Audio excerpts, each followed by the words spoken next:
Well, we've had a number of incidents over the last, I say, 6 to 7 months. And just over the last 2 to 3 weeks, we've also been reporting extensively on subject of kidnapping. Before that, we've had some drive-by shootings. Especially, you all remember that that store just around the Circle Achimota Bakala Pass area, in which some men were on motorbike, and just in broad daylight they went in and steal with arms. And subsequently we also had the kidnappings and the reports, and personally I've also witnessed some level of burglary in my home.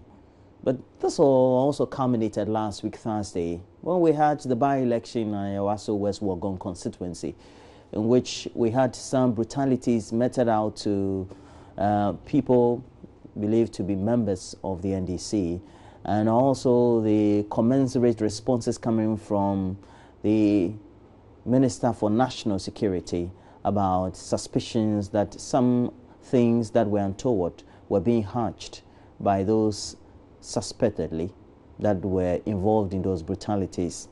But it led us to also make some conclusions. Are we in a state of insecurity, or is our security as a state or a country in good hands? More so, what do we need to do to make sure that everybody feels safe? And even for those who tend to use security and the state of their security to do their work, to work in such a way that they would not be afraid of their lives.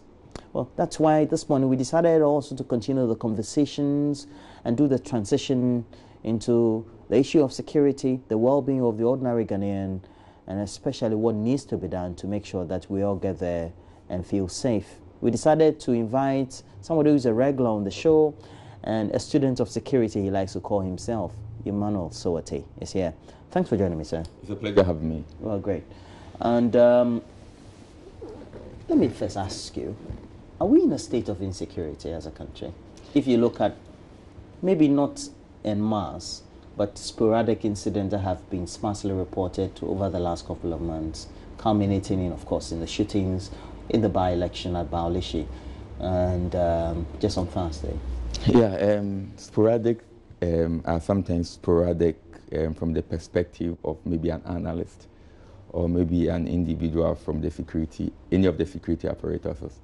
But for an ordinary person who listens to the media, print, electronic, online, they would always connect the dots rightly or wrongly. So in other words, if you have maybe 2 major incidents or 3 major incidents, they might not be related directly if relationship here is defined to mean, for example, some group of people behind the design, the execution, common motive. If you see coordinated from that perspective, no.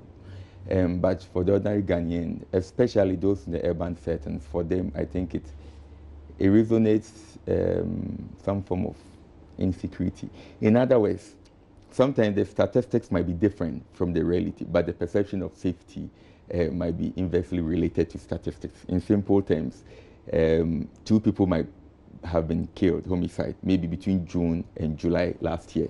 The same 2 have been killed this year. But one, the nature of the killing, you said maybe it's broad daylight, it's a particular person of a particular profile. It's referring to the murder. The state response brings some sort of fear. So what I'm trying to say is that when you're talking about state of insecurity, you can use statistics, and then you can also use what you hear on the social media and media platform. Judging by what people say, particularly in the urban setting, people are not too comfortable with their security. Now, when it comes to the subject of security and the responsibility, in whose hands should it be? Is it the state apparatus or the individual? It depends on the type of security you're talking about, what level, what kind. So, for example, if you want to talk about security of the president, who is a human, who is part of the society, generally you have the VIP protection. If you are talking about security of maybe women who live in particular areas, I'm bringing in the gender dimension. You might have other actors, like, for example, the minister in charge of gender, bringing to bear her concerns. At the individual level, you might want to do some security sensitization to particular constituencies who you think are vulnerable, partly because they don't have information and they don't know how to respond to their security threat. For example, at the basic level of generalization, every individual should have some security arrangements, review the security arrangements, be aware of their immediate surroundings, and then make sure that as much as possible you read the print and then watch the electronic media or listen to the electronic media. Why am I giving all this scenario? To show that the product of individual security posture and how they feel, the security environment in a particular society is one contingent on how the individuals behave, how the society behave, how the state apparatus behave. And you can break it down to, for example, how Parliament, particularly the Select Committee on Defense and Interior, asks certain questions relating to tactical and strategic levels. It depends. In the structure of the security, the protocol and the flow of who controls the structure of command and control, where should it be coming from? I'm asking this question in relation to if it has to be the deployment for Homeland. I was just reading the Homeland Security Act of the United States of America and some of the related actions that are taken when there's terrorism, there's a threat, they have information, and how they tend to deal with it. What is the trend in our country? Okay, so it depends on what you define as command and control. There's the technical definition, and then you can have an extended notions of it. So the technical definition, that one strictly, it's within the formation of the various security institutions, especially in the military. You understand? There's a clear chain of command. That command and control is within the armed forces, it's within the police service. I'm sure what you are trying to say is that at what stage do political actors come to play? So, for example, when it comes to deployment, at what stage? That's why you have the grand strategic, tactical. The grand strategic is usually the top, where you have maybe the service commanders, the politicians, depending on the context and condition. So they will take a decision that, okay, for example, we are going to protect, the government might say, because of the fish stock we have there. And it's a true story, you know. People actually steal our marine stock, which is a lot of money, partly because we have not resourced the Navy well. Okay, so when the president takes that decision to say that, okay, now it is a priority to protect our marine stock. We are not even talking about oil. Then the military commanders, you know, the generals and things will develop, for example, a strategy. Every commander, every military person worthy of their rank would tell you what they need to accomplish a particular task. Because it is standard. It comes in your DNA as you are being trained. It's the same with the police. So when you're talking about that referring to your questions, depending on the specific activity, you have levels where the issue is incubated, it is discussed, and then it is actualized. Okay, the strategic basically is why. Let me make it simple. And then the tactical is how you do it. Basically, that is what it means. So yes, repeating myself, you have the grand strategic at the top. But even then, depending on the context and conditions and what the military is going to do, you need parliament approval before or after. And that is where parliamentary oversight comes to play. And that is where when you're talking about parliamentary oversight, you are talking about the type of people who play that role in terms of their expertise in dealing with particular security issues. And that finally brings me to the issue, how we assign people to select committees and how the people actually are able to affect their oversight. Now, at the end of the day, we all know that the security of the state has been segmented. And you have also enumerated the roles that each of them tend to have. So we have the armed forces. They deal with external?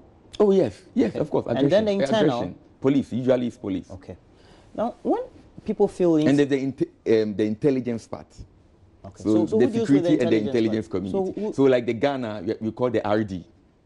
And then that's outside, like our CIA, so to speak. And then internal, we are talking more of maybe BNI and then CID basically. Those are the intelligence community. And they have interesting history behind how they have evolved. They're referring to particularly the intelligence community has evolved over time and space. Now, we've had a certain history of the type of appointment that we've had with those that tend to deal with internal security, the police. What or how do we juxtapose that with what happens in other jurisdictions in terms of who appoints an IGP or the head of the police, etc.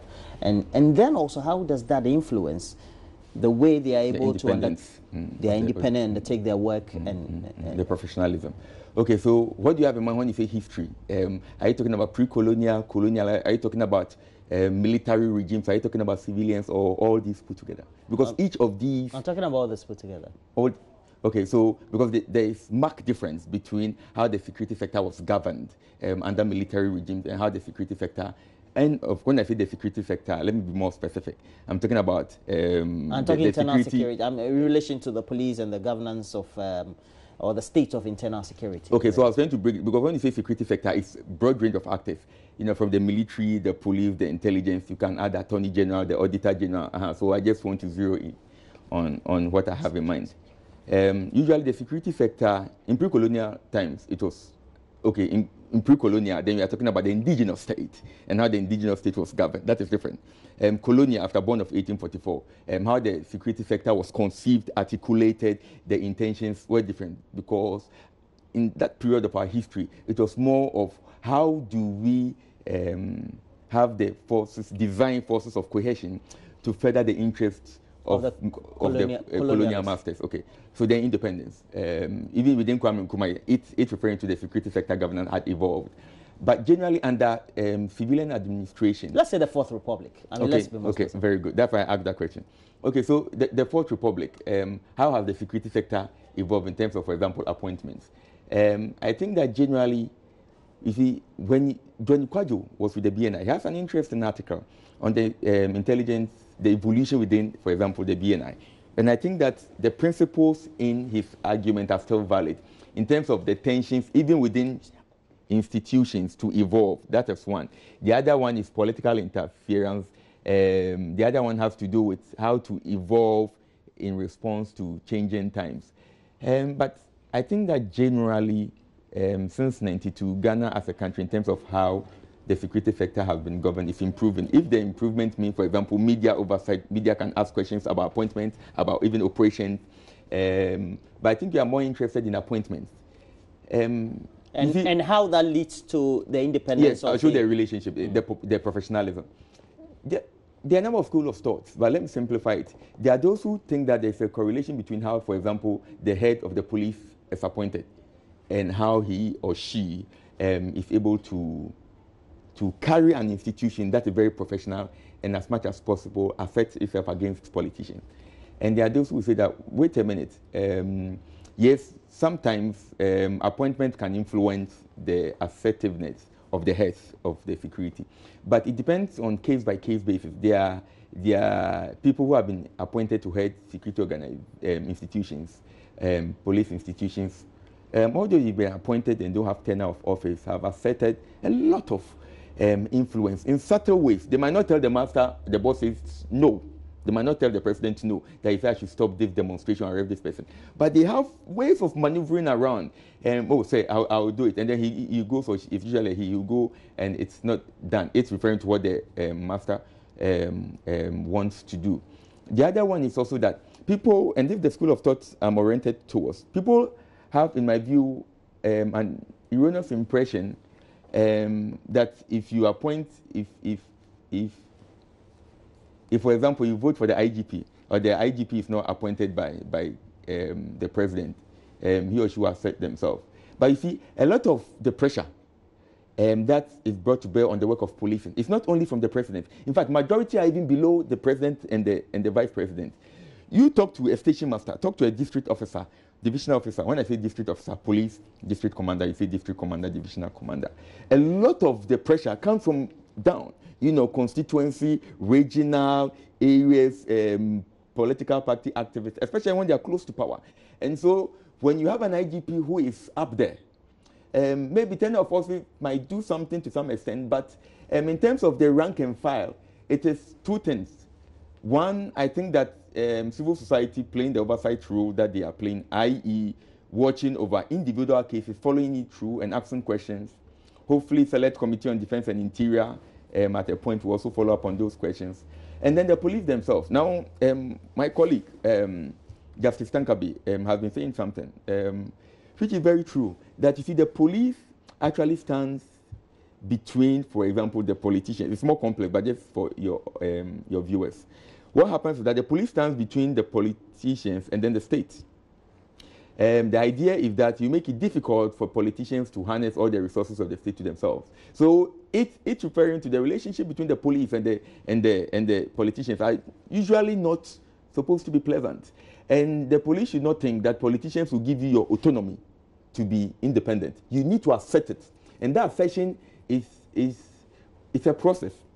In that assertion, some would have to go through pain. When I say some, I'm talking about police officers of different ranks, particularly the top, in terms of, for example, delay in promotion, unnecessary transfer, intimidation. Why? Because you are telling the political masters, no, this thing, I cannot do it. And some might lose their job. But it's a process. But the extent to which we can argue convincingly that if a police boss is appointed independent of political machinations, if you live in a country where those under the boss can be manipulated by others, and we might still have a challenge. I'm not oblivious to the fact that tenure of office helps. I know that because I've worked with civil society, with government, with international communities. I understand that. But I'm saying that beyond the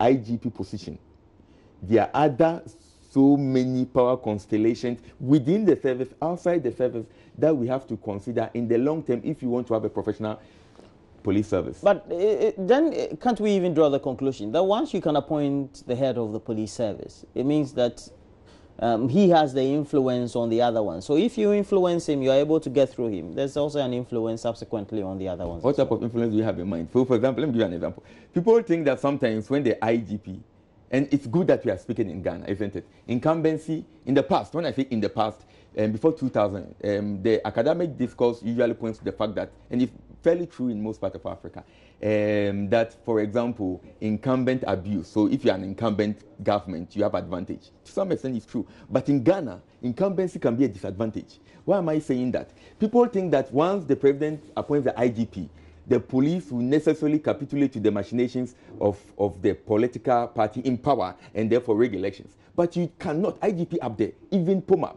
up there. You don't know the loyalty and the behavior of all the people at different levels. But there are a lot of actions or inactions that tend to take place or that are at play before we even come to elections. There will be agitations of the opposition, then there will be agitations of pro-opposition civil society groups, and then there will be agitations even for ordinary groupings that are within the state. And so they all come to play. For example, we had Let My Vote Count Alliance. We've had AFANC.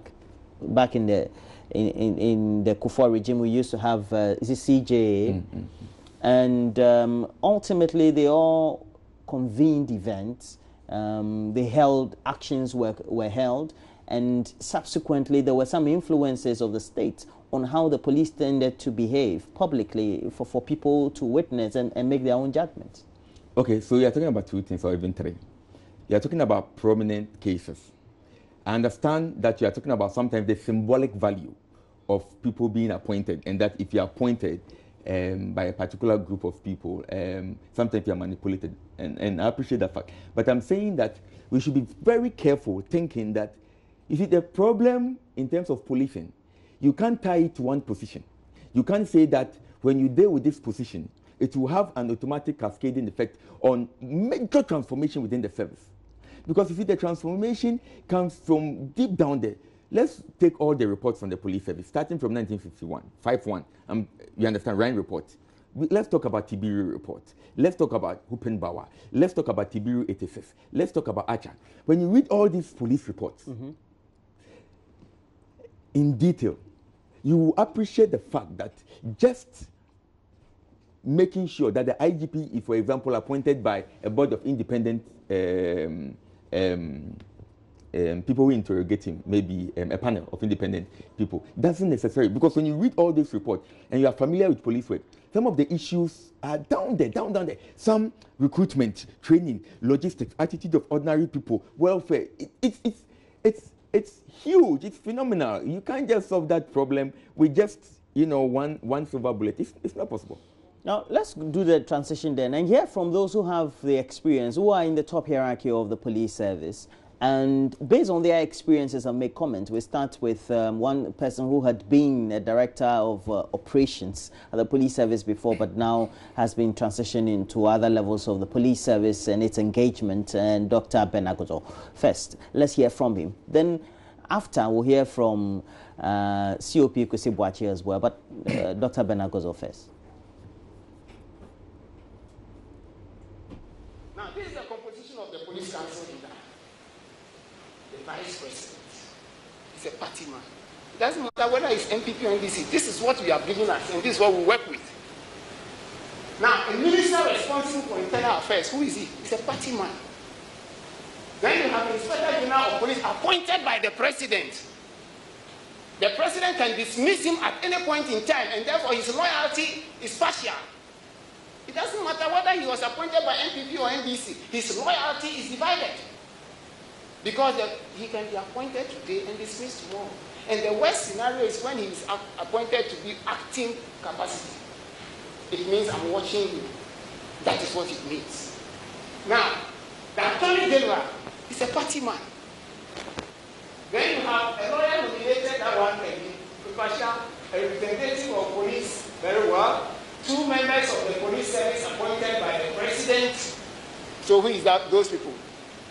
Once they are appointed by the president, you know where they are coming from. Then 2 other members appointed by the president. So the whole composition of the police council is the president. And it's the party.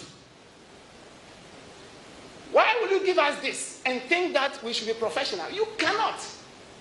There's no way you can have a professional police service. It is party politics. And that is why we have become a chess in the hands of the government. Whether it's MPP or NDC, we are chess in their hands. And they are playing political games. That is why no party in opposition can trust the government, can trust the police. Because of what you do with us. And so once you move into opposition, you are scared that the same thing you do with us, the other party will do with us. So that this vigilantism is something which is clear and present danger to our democracy. And it is escalating. It's not coming down. Because something has not happened. But I can assure you, if we don't sit up, police, political parties, both NDC and MPP, civil society, those who know better, if we all don't sit up, 2020 and beyond will be something explosive, and it can be something that will not be able to contain. But looking at the experiences of the top hierarchy of the police service and the things that have transpired, we've all witnessed, and we've all been on the ground. And sometimes, for example, on Thursday, after the NSC personnel came through, the director of operations, Accra Police Who Command. do you define as NSC personnel? Well, I saw inscriptions, NSC personnel. I'll come to ask you about the national security setup, and then what the Constitution says and what it can do and cannot do. So we'll talk about that. The director of police operations, Accra Police Command, came in and said he hadn't seen, didn't know personnel who were in the SWAT vehicle of the Ghana Police Service. They were led by a policeman, and other policemen were also around them. A couple of them, not many of them at the end of the day. So that also gave a signal of either a lack of communication or a disconnect, or perhaps maybe just plain turning a blind eye to physical things that tend to happen, but have implications on national security. How do we synchronize all these? Okay, I want to be sure of what you mean. You said you saw policemen or people in police uniform.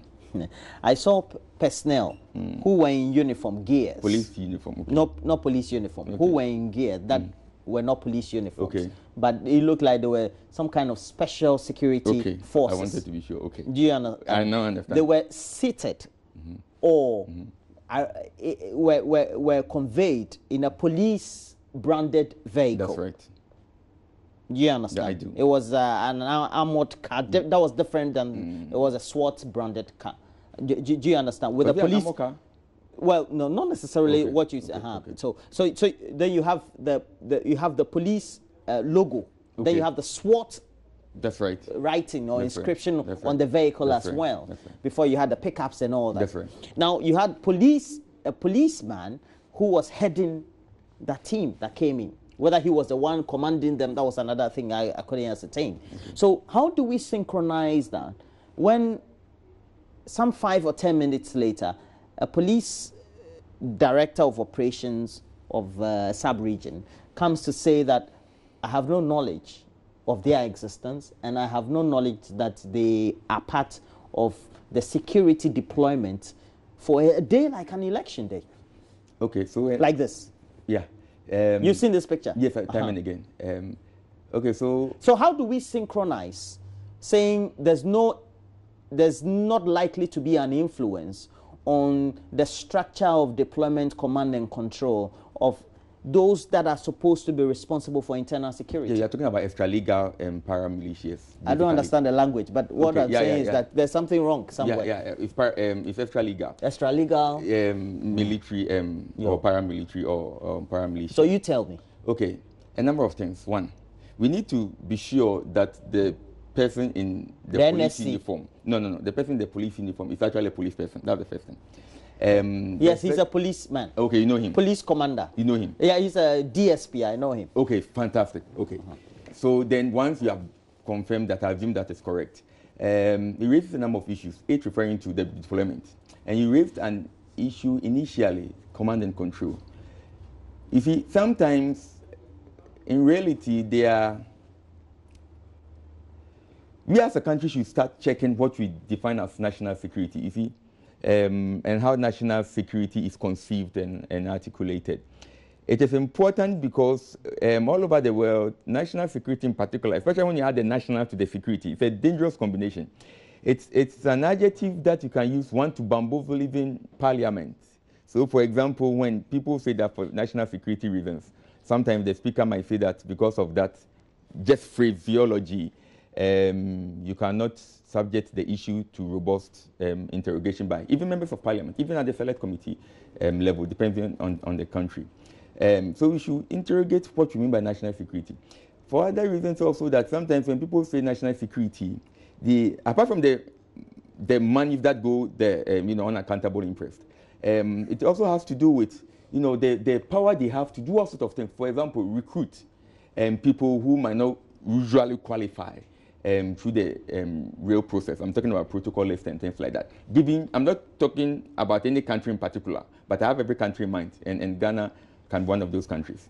So what happens is that if you don't define what you mean by national security, the confines, the actors within, who has transparency over what, you give so much power, you concentrate so much power in the hands of some few, and particularly in liberal democracy, when you need parliament to play the oversight role. Once the details, the findings of what national security means, how it is used, it then assumes an operational level posture. And when you assume that operational level, it means that it can take people from military, from BNI, from police, and use them for activities outside the command and control of the regular, for example, if it's in the case of the police, the IGP or the chief of defense staff.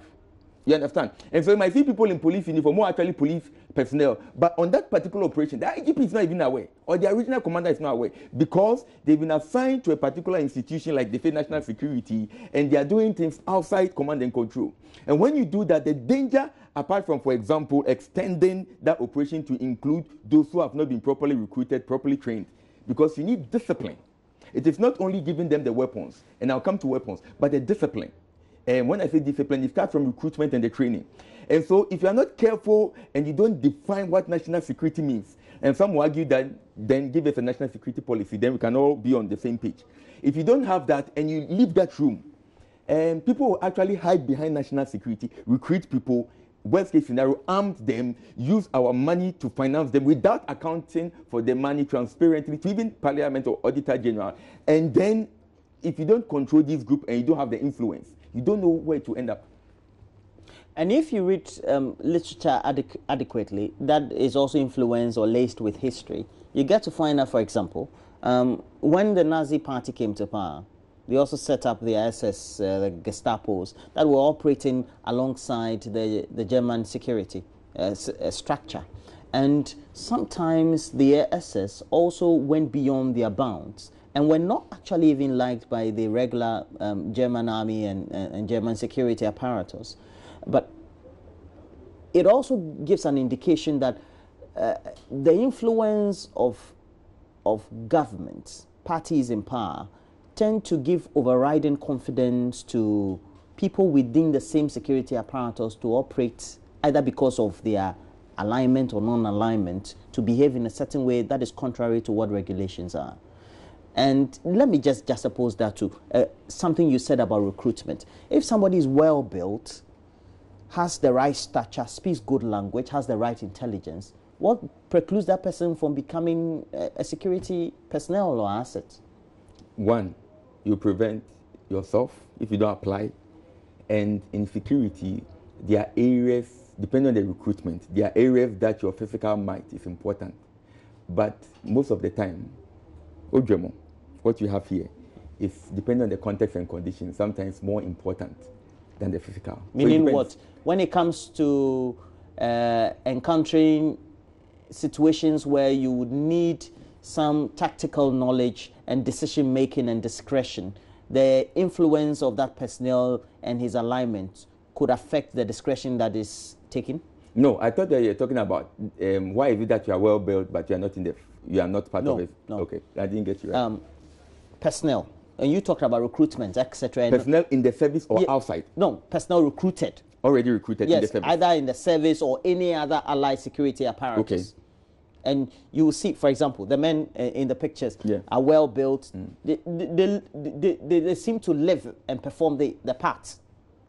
As in, they look like they've been trained, but the actions that are taken on the field, could they be different? And could they be influenced by maybe their affinity or their alignment to maybe state authority or state apparatus?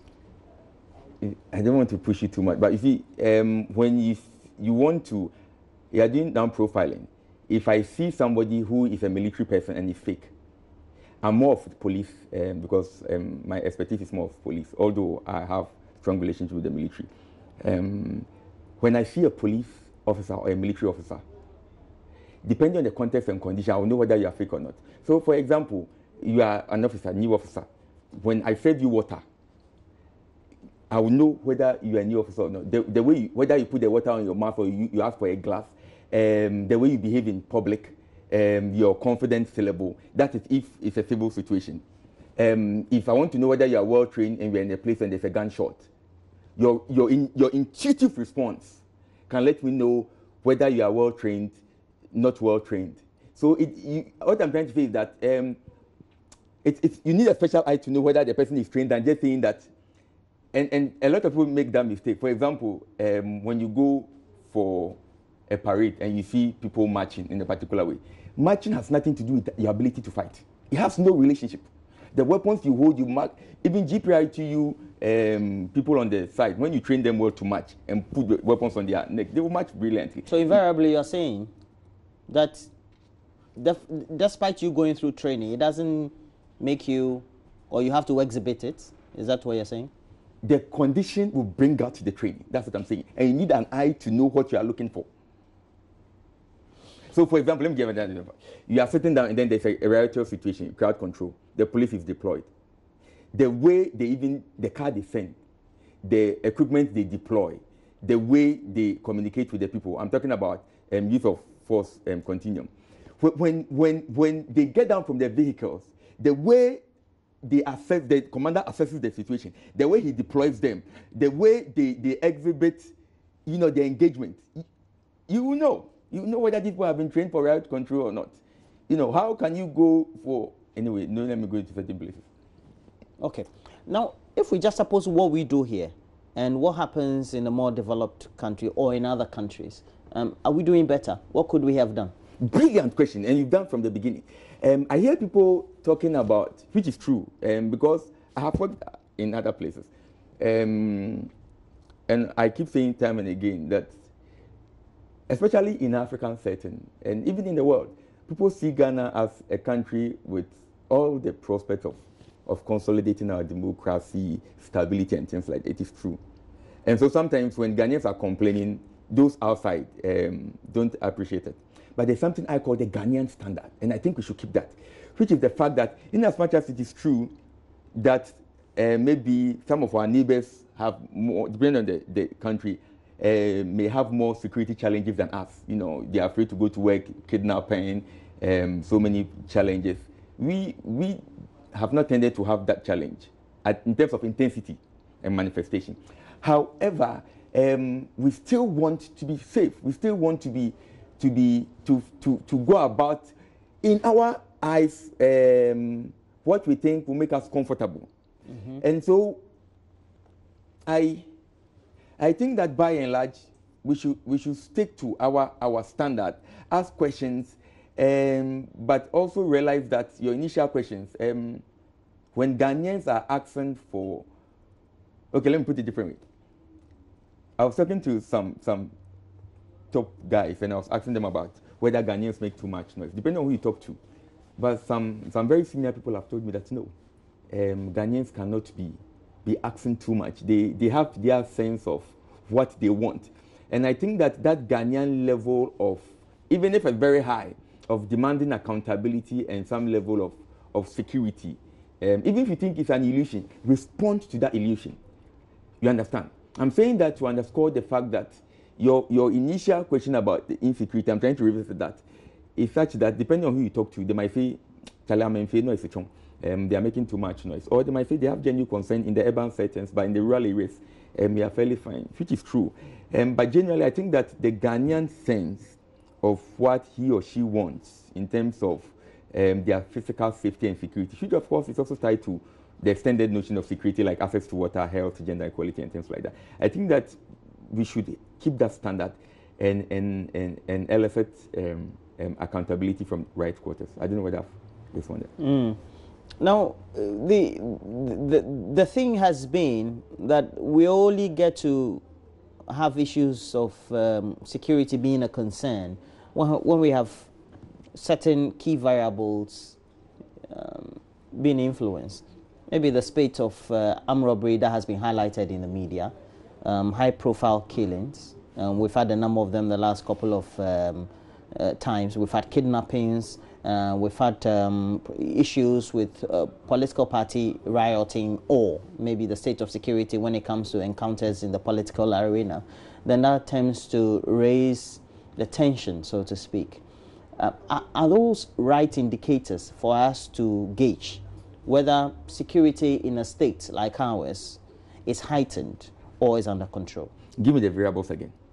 So we have variables like armed robbery, and if those incidents maybe result in killings, and more so when they include high-profile people, and they are also projected by the media. Okay. Two, we've had kidnappings being reported, and then we have always had, in the Fourth Republic, depends on who is in power, both NPP and NDC, having difficulties trying to contain their own anger with each other when it comes to security in the political arena. So we could witness it either on the party ground or a party campaign activity, or maybe now by election. It's not the first time we've had Treponi. Well, the last, isn't it? Yeah. So to speak. So then it becomes a topical issue for us to discuss. So we've looked at all these variables.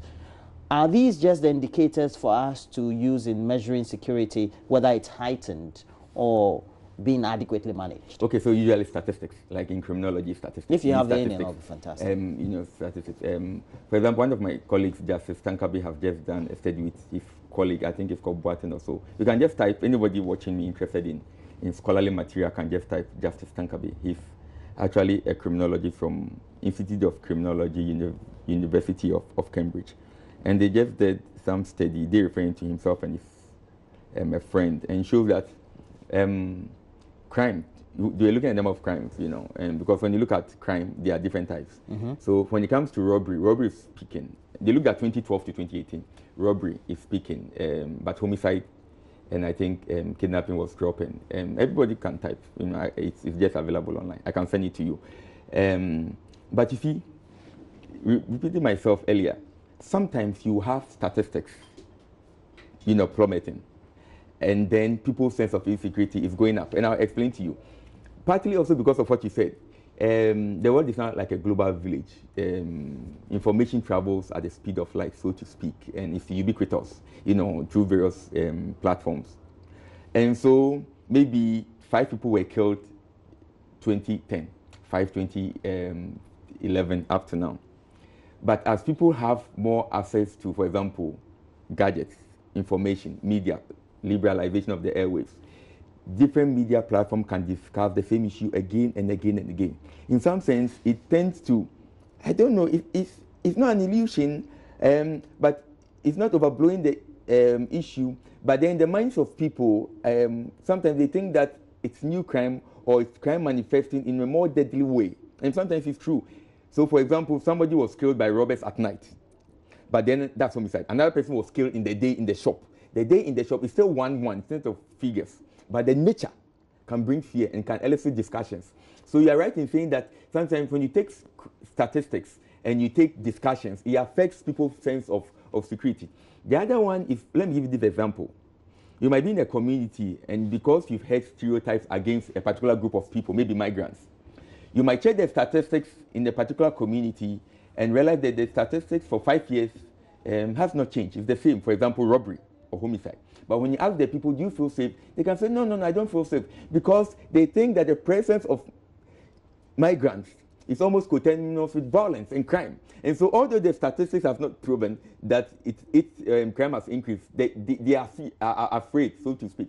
And so people's sense of physical security and safety is not only statistics.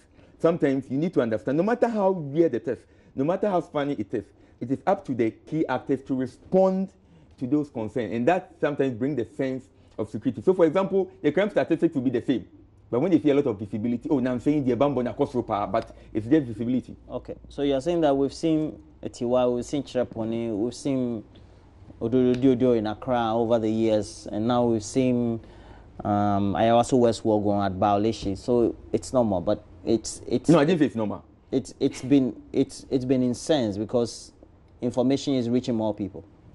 Oh no, you asked a particular question about insecurity. I know. So this one is also another question. Okay, no problem at all.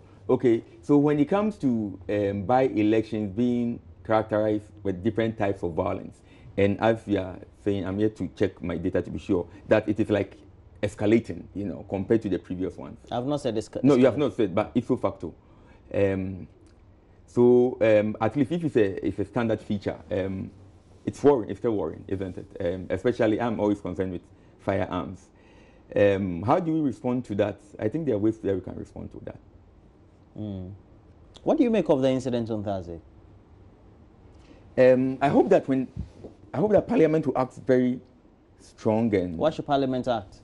Ask questions, because you see, what's their legal mandate? This group of people. Because if you are saying that you have intelligence, if that is the reason, are you telling me that you don't trust the police service, all of them? You don't trust the military Ghana Armed Forces? You don't trust a combination of Ghana Armed Forces and the police? You don't trust the BNI? See, one reason why you have the security and the intelligence agencies is to pull resources. One reason why the Security Governance Initiative, the new initiative sponsored by the U.S. government, I know because I work on that project one way or the other, and this notion of integrated border management is fusion, that you share intelligence, you share resources, you act with speed, there is cohesion. It gives direction and purpose. Now, when you're saying that, that's my understanding, that the minister was trying to say that they had some intelligence, that's why they moved these people. The Minister of National Security. We can play the insert for you if you like it. I want to see that. So you that want, other viewers... You want to listen to him? Yeah, other viewers can, if you can, please. Brian Echampong is the Minister for National Security. But if we get that insert, we'll play it for you. But he says that, but in the Security and Intelligence Agencies Act, 5 to 6. There's a provision for National Security Council. And now we have a National Security Minister. Let's listen to him, Mr. Brian Echampong. Oh, no, he's not the minister. Because it's under active investigation, what the information we have goes beyond the by-election that we just witnessed. It's a massive operation of movements of certain things that is undesirable to the public. Okay. And it's something that the operation or the information that we have, what we are tracking, has not ended. I mean, as we speak now, our men are actively engaged in unraveling the thing that we suspect it is. So it has not ended. When it ends and we deem it fit to let apprise the public of that information, we will. Okay, so that's the Minister of State in charge of national security. I hope I was right in. But we also have a Minister of National Security. As for the security things here, the least said the better. So, in relation to the Act and the National Security Council, and then we saw NSC, National Security Council. So it means that the National Security Council can deploy personnel, and they are parallel or same with police. What's your experience and what's your own conclusion on this? You see, this looks like a new phenomenon. The deployment. 2000 since 92, right? You're talking about Fourth Republic. You have to be sure. Yeah, Fourth Republic. Okay, fine. If you're talking about Fourth Republic, fine. Because if you go to history, you raise an issue about, for example, in Germany and things like that, where you have other security that are power. You see, I started by saying that we should be careful as a country how we define national security. The combination is a very deadly and fearful thing, at least in this part of the world. National Security Council office that we talk about, we say national security. We are talking about the Secretariat. The intention of the framework is coordination. It's not for operations. And over the years, consistently, that apparatus is taking on a number of operational duties. It is not, because then raises the issue you are talking about in terms of command and control, in terms of I'm interested in oversight, in terms of financial oversight, in terms of human rights, in terms of making sure that people are well accounted for through chain of command. And I think that Parliament should ask questions, and both parties should try to make sure that they ask questions about, is National Security Council Secretariat Office for operations? Because if you are not careful and run parallel organizations, we are sometimes weaken the commanders. The other thing that we talk about in terms of weakening commanders is leadership. Leadership is also a function of so many things. It starts from recruitment, training, retraining, support from within, support from outside. So, for example, in terms of the service, individual personal traits. But I like to end on the note of good news. The very fact that we are discussing this year shows that at least the governance of the security sector is not like years ago where it was dreaded to engage in issues of security. That in itself is a plus for the country.